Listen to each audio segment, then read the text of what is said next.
Hi friends, ನಮಸ್ತೆ. Welcome to my mini vlog. ಇದು ಶನಿವಾರದ ಲಾಗು. ಎದ್ದ ತಕ್ಷಣ ಫ್ರೆಶ್ ಅಪ್ ಆಗಿ ಒಂದು ಲೋಟ ನೀರು ಕುಡಿದು ನನ್ನ ಮಗ ಓದ್ಕೋತಾ ಇದ್ದಾನೆ ನೋಡಿ. ಅವನು ಓದ್ಕೊಂಡಾದ್ಮೇಲೆ ಕ್ಲಾಸಿಗೆ ರೆಡಿಯಾಗಿ ಮಾರನೇ ಕ್ಲಾಸ್ ಇರೋದ್ರಿಂದ ಸ್ಕೂಲ್ಗೆ ಹೋದ. ಅವರಪ್ಪ ಸ್ಕೂಲಿಗೆ ಬಿಟ್ಟು ಬಂದರು.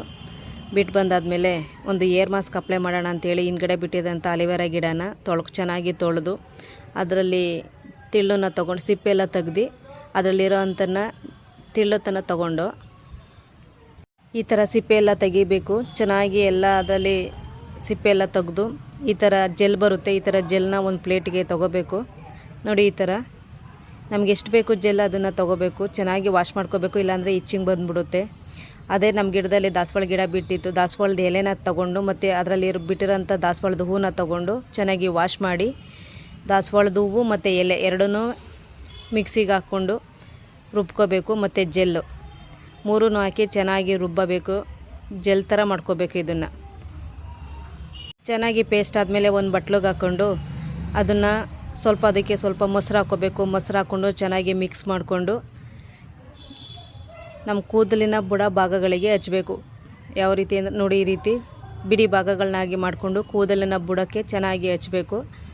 ಈ ಥರ ಹಚ್ಚಿದರೆ ಡ್ಯಾಂಡ್ರಫ್ ಬರೋದಿಲ್ಲ ಮತ್ತು ಕೂದಲು ತುಂಬಾ ಶೈನಿಂಗ್ ಬರುತ್ತೆ ನೋಡಿ. ಈ ಥರ ಬಿಡಿ ಭಾಗಗಳಾಗಿ ಹಚ್ಚುತ್ತಾ ಇರಬೇಕು. ಇವಾಗ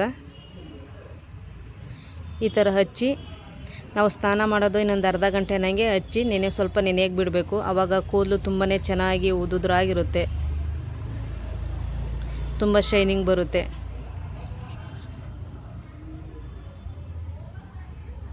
ಈ ಥರ ಬಿಡಿ ಭಾಗಗಳಾಗಿ ಹಚ್ಚಬೇಕು. ನಾವು ಇದನ್ನು ಹಚ್ಚಿ ಸ್ನಾನ ಮಾಡೋದ್ರಿಂದ ಅರ್ಧ ಗಂಟೆ ಅನ್ನಂಗೆ ಹಚ್ಬಿಟ್ಟು ನಾವು ರೆಗ್ಯುಲರ್ ಶಾಂಪಿಯಿಂದ ಅಥವಾ ಯಾವುದರಿಂದ ಸ್ನಾನ ಮಾಡ್ಕೋತೀವಿ ಅದರಲ್ಲಿ ಹಚ್ಚಿದ್ರೆ ತುಂಬಾ ಚೆನ್ನಾಗಿ ಬರುತ್ತೆ ಕೂದಲು. ಇದು ನಾವು ವಾರಕ್ಕೆ ಒಂದು ಸಲ ಮಾಡಿದ್ರೆ ಸಾಕು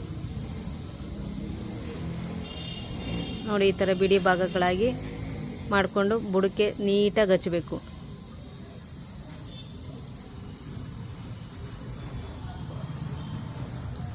ಇದೆಲ್ಲ ಹಚ್ಚಾದ್ಮೇಲೆ ಸ್ನಾನ ಮಾಡಿಕೊಂಡು ಫ್ರೆಶ್ ಅಪ್ ಆಗಿ ನಾವು ಹೊರಟಿದ್ದೆ ಪಾಂಡವಪುರಕ್ಕೆ. ನಾನು ನಮ್ಮ ಅತ್ತೆ ನನ್ನ ಮಗ 3 ಜನನೂ ಪಾಂಡವಪುರಕ್ಕೆ ಹೋದ್ವಿ. ಪಾಂಡವಪುರದಕ್ಕೂ ನಮ್ಮ ಅತ್ತಿಗೆ ಮನೆಗೆ ಹೋದ್ವಿ. ಅಲ್ಲಿ ಹೋಗಿ ಎಲ್ಲರನ್ನೂ ಮಾತಾಡಿಸ್ಕೊಂಡು ಅವರು ಸ್ನ್ಯಾಕ್ಸ್ ಕೊಟ್ಟರು ತಿನ್ನೋಕ್ಕೆ. ತಿಂದು